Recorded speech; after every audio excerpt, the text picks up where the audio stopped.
Hey, what's up guys? In today's video, we're going to be going over some interesting PlayStation news. If that sounds interesting, leave a like on the video and consider subscribing if you're new. It really helps the channel grow.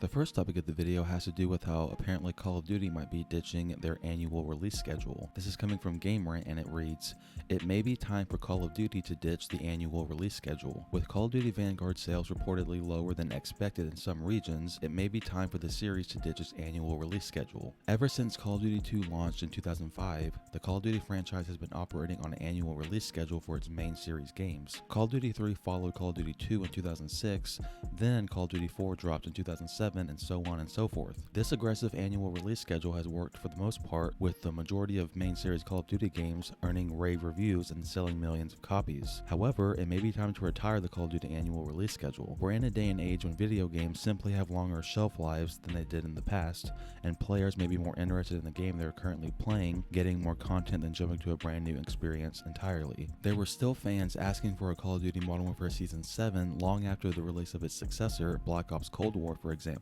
Here is why it may be time for the Call of Duty franchise to leave its annual release schedule behind in favor of supporting its games for a longer period of time. Call of Duty sales are down. Call of Duty Modern Warfare is one of the best-selling games of all time, and Black Ops Cold War sales were impressive as well. However, early reports indicate that Call of Duty Vanguard sales are slow out of the gate, with the franchise's lowest launch sales in the UK since 2007. This could be a huge sign that Call of Duty fans are finally getting franchise fatigue, though one has to imagine things will bounce back with the likely launch of Modern Warfare 2 in 2022. But just because the Call of Duty Modern Warfare 2 sales will likely be high, that doesn't mean that franchise fatigue hasn't set in for the Call of Duty games developed by studios other than Infinity Ward. It's possible that the 2023 and 2024 Call of Duty game sales will be less than expected if the early Vanguard sales are any indication. Demand for Call of Duty remasters. Considering the sheer amount of money that the Call of Duty franchise makes, even when the sales are down year over year, it wouldn't make sense for Activision to stop the annual release schedule entirely. While it may want to consider ending the Call of Duty annual release schedule for brand new releases, perhaps Activision could fill the void by releasing Call of Duty remasters in the gap years when a new release isn't available. There's obvious demand for Call of Duty remasters, as many fans would love the opportunity to return to their favorite games in the series. In fact, there's a plan for Call of Duty Modern Warfare 2's fans to return to the game for one last hurrah. But what if fans didn't have to organize these kinds of comebacks and could instead play remastered versions of the classic Call of Duty video games on modern consoles? Activision has remastered Call of Duty games already, releasing a remastered version of Call of Duty 4, as well as remastering the campaign of Call of Duty Modern Warfare 2. However, these remasters came with some notable caveats. In the case of Call of Duty 4 Remastered, there was once a time when the only way to get it was by purchasing Call of Duty Infinite Warfare, severely limiting its potential audience. And in the case of Modern Warfare 2, fans were only treated to a remaster of the campaign with a multiplayer and Spec Ops co-op mode nowhere in sight. Not to mention these games came out the same year or even the same day in the case of the Call of Duty 4 Remaster as brand new main series COD games. This meant that the community attention was split significantly, as many likely gravitated to the new releases instead. But if there wasn't a new main series Call of Duty game released in any given year, then it seems like the Call of Duty remasters would get a lot more attention. Activision has years of classic Call of Duty games to draw from when it comes to potential remasters to release in the proposed gap years. It could start with the World War II, Call of Duty 2, and Call of Duty 3 games, or maybe jump right to offering a remastered version of Call of Duty Modern Warfare 2's multiplayer. Another popular pick would be the original Call of Duty Black Ops or its sequel Black Ops 2. Activision could go a lot of different ways with the Call of Duty remasters, and one has to imagine that the nostalgia combined with the high quality of the games would result in big sales. Call of Duty Warzone ensures consistent revenue. The existence and persistent popularity of the Call of Duty Warzone Battle Royale means there's less need for Activision to pump out a new Call of Duty game every year. Activision made over $1 billion from microtransactions in a single quarter, and one has to imagine that a sizable portion of that money came directly from Warzone. Call of Duty Warzone is about to get a shot in the arm thanks to the introduction of the new Pacific map Caldera, which, if it's entertaining enough, could not only bring in new players but lapsed players as well. As Call of Duty Warzone remains one of the world's most popular games, it will continue to rake in big bucks for Activision, and so maybe more resources could be spent on it instead of a brand new game. You know, I kind of actually really like this whole idea. You know, what if because I know like Assassin's Creed started doing that with like their last couple launches, because they used to make games every year and then they would take like 1 year off, even though I don't really think it worked out in their favor. But if Call of Duty started doing that, like imagine like 1 year we get like a new release, and then the next year maybe they remaster like an old Call of Duty. So like, okay, next year we all want Modern Warfare 2, but what if like in 2023 the new COD game that comes out would be like a remaster of like Black Ops, or maybe both Black Ops games with the campaign and the multiplayer, and then the next year after that then they come out with like a new installment in the franchise, you know, because it kind of does suck when if a Call of Duty game launches and it's kind of bad, it's pretty much going to stay bad because they don't really have time to work on the game, because since they have an annual release schedule, as soon as the game comes out, you know, of course they launch like a couple patches, but then they immediately got to start working on the next Call of Duty because they have like only 1 year to release a whole nother game, which is also a huge reason why a lot of the games are pretty much the same. You know, a lot of people said like Vanguard and World War II is the same game, you know, and it pretty much is, and that's a 4-year gap. And I feel like a lot of people are probably gonna agree with like this every other year cycle, but then once Modern Warfare 2 comes out, and then once Modern Warfare 2 comes out next year, hopefully then people will be like, oh no, we want like a game every year, and then Activision will probably listen because they'll make money faster, you know, instead of like potentially making money over the long run, because companies don't care about making money over time, they want money now.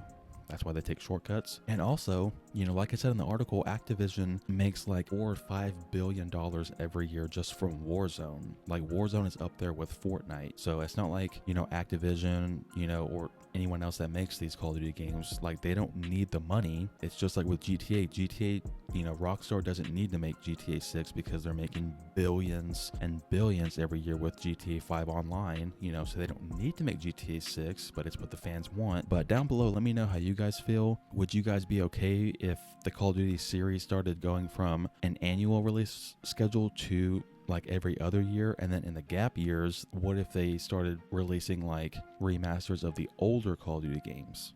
Moving on to the next topic in the video, we're going to be talking about how apparently there might be a Matrix game in the works for PS5. This is coming from GameRant, and it reads, "The Matrix Awakens PS5 experience leaks online. An image has leaked for what looks like a Matrix Awakens tie-in game for the PS5, at least that is being made in the Unreal Engine. After many years, The Matrix is coming back to theaters with The Matrix Resurrections, a continuation of the series, although no one is sure what direction it will take said series in. With a new teaser for The Matrix Resurrections revealing ticket sale times, it's sure to draw a sizable crowd. With how little is still known about The Matrix Resurrections, there's a lot of speculation and hype about what it could be about and how the Matrix series as a whole could be affected. One sphere beyond film where it might touch is video games, and it seems there may be at least one new addition on that front. A leak revealed the existence of what seems to be a Matrix video game project titled The Matrix Awakens. As of this article, little is known about the title except that it will be on the PSN and by extension on the PS5, and that it is being made in Unreal Engine. In fact, it is billed as an Unreal Engine 5 experience. This comes fairly soon on the heels of a Matrix crossover with Fortnite being leaked, illustrating the Matrix's attempts to reintegrate into the popular zeitgeist. As of this article, it is not known how much, if at all, The Matrix Awakens will actually tie into The Matrix Resurrections, or even if it will be a full game. After all, it is being billed as an experience, so it may simply prove to be a tour through parts of The Matrix and its lore that have not been revealed before. If it is a game, it may have little to do with the movie,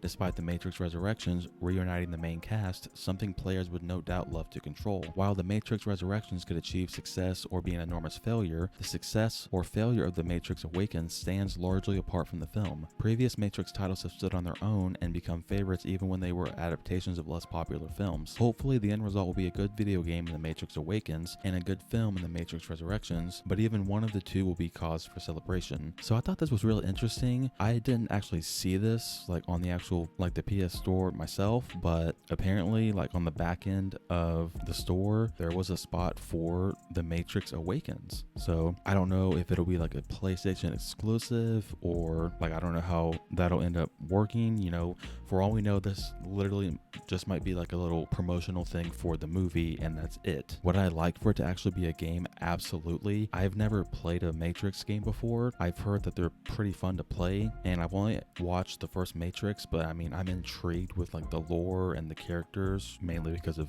Keanu Reeves, but I would totally welcome a Matrix game, you know? And honestly, I don't care if it comes out on the Xbox or PC. You know, just as long as we get like a new Matrix game, especially if it's like a full-blown like AAA massive budget like full-blown game, then I'm all for it. Moving on to the final topic of the video, we're going to be talking about how apparently a game has already been confirmed to appear at next week's The Game Awards. This is coming from Game Rant and it reads, The Lord of the Rings Gollum teased for the Game Awards. Next week's The Game Awards teases that it is officially set to showcase more from Daedelic's stealth-oriented The Lord of the Rings Gollum. The Lord of the Rings Gollum's development has been difficult to track since its initial announcement with little to no information shared over a considerable period. The Lord of the Rings Gollum's delay, however, brought with it the first official look at the game's interpretation of Gandalf the Grey and Baradur's The Mouth of Sauron. The Game Awards 2021 is a week away as of today, and now that its celebrated nominees have been announced, focus is on the big world premieres that will be at the show. Today, it has been revealed that more information is in store for The Lord of the Rings Gollum when the Game Awards airs on December 9th. The Game Awards' first substantial confirmation for games that will make an appearance in some capacity has begun with a tease for The Lord of the Rings Gollum. The brief tease centers on Gollum as he emerges quietly from a rocky crevice and leaps at an unsuspecting orc, suggesting that whatever is shared at the Game Awards may concentrate upon the Lord of the Rings Gollum's gameplay and stealth-oriented maneuvers. Other than that insinuation, no other details are shared in the snippet besides the Game Awards premiere date. The Lord of the Rings Gollum deserves a featured slot in the Game Awards for its acclaimed source material franchise, let alone the emphasis it will likely take toward marketing if the game still intends to release in fall 2022. Many fans argue that Gollum receiving a standalone game might breed future Middle-earth